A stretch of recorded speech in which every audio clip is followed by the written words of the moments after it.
Hello කොහොමද ඔයාලට ඔන්න අදත් අලුත් වීඩියෝ එකක් අරගෙන ආවා. ලංකාවේ අලි ඇතුන්ගේ ලියවුණු ඉතිහාසයේ කවුරුත්ම අමතක නොකර නම ඇහුවත් හදවත කම්පා වෙන ප්‍රතාපවත් නමක් තියෙනවා. ඒ තමයි පණාමුරේ ඇත් රාජා. නිදහස වෙනුවෙන් Tamanගේ ජීවිතේම පූජා කරපු මිනිසුන්ගේ තීරණවලට විරුද්ධව අන්තිම හුස්ම තෙක් සටන් කරපු ඒ වීර ඇතාගේ ඇත්තම කතාව ඔයාලා දන්නවද? 1950 දශකයේ මැද භාගයේදී සබරගමුව පළාතේ පණාමුරේ කියන ගම්මානයේ ලොකු එලිෆන්ට් ටූල් එකක් නැත්නම් අලි ගාලක් බඳින්න කටයුතු සූදානම් වුණා. ඒ කාලේ ලංකාවේ තිබුණු අන්තිම අලි ගාල තමයි මේක.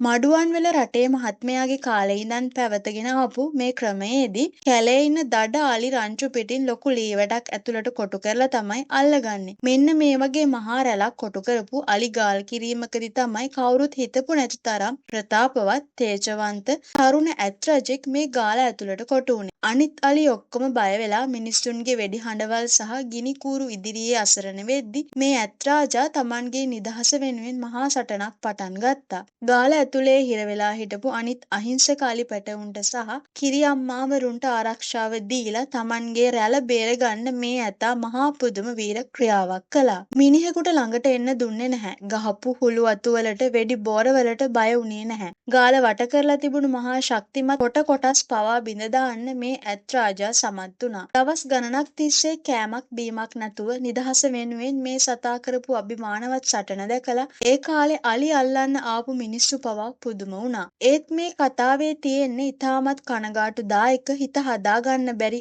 අවසානයක්. ඇත් රාජාව මෙල්ල කරන්න බැරිම තැන ඒ කාලේ බලධාරීන්ගේ තීරණය මත මේ ඇතාට වෙඩි තියන්න නියෝග ලැබුණා. 1950 අගෝස්තු මාසයේ එක්තරා දවසක ඒ අවාසනාවන්ත වෙඩි නාදය පණාමුරේ කැලෑව දිදුරුම් කෑවා. වෙඩි වැදුනත් එකපාරටම මේ ඇතා බිම වැටුනේ නැහැ. Tamanගේ අභිමානය බිඳ නොගෙන පොර බදලා අන්තිමට මහ පොළවට ඇදගෙන වැටුනේ මුළු ලංකාවටම හිත හිරි වැටෙන මතකයක් ඉතිරි කරලා. පණාමුරේ ඇත් රාජාගේ මේ ජීවිත පූජාව අපතේ ගිය නැහැ. මේ දුක්බර කතාව නිසා ලංකාවේ අලි ගාල් කිරීමේ ම්ලේච්ඡ ක්‍රමය නීතියෙන්ම තහනම් කරන්න ඒ කාලේ ආණ්ඩුවට සිද්ධ වුණා. Tamanගේ නිදහස වෙනුවෙන් ජීවිතේ දුන්නත් අදටත් ලංකාවේ මිනිස්සුන්ගේ හදවත් තුළ පණාමුරේ ඇත් රාජා කියන්නේ අභිමානයේ සහ නිදහසේ නොමියෙන සංකේතයක්. ඔයාලත් මේ ප්‍රතාපවත් ඇත් රාජාගේ කතාවට ආදරෙයි නම් මේ ගැන ඔයාලගේ අදහස් පල්ලෙහින් කමෙන්ට් කරන්න. වීඩියෝ එක තව කෙනෙක්ට බලන්න ෂෙයා කරන්න. අපේ channel එක subscribe කරලා තියාගන්න කියලත් ඔයාලගෙන් ආදරෙන් ඉල්ලනවා. ආයෙත් මේ වගේ වටිනා කතාවකින් හමු වෙමු.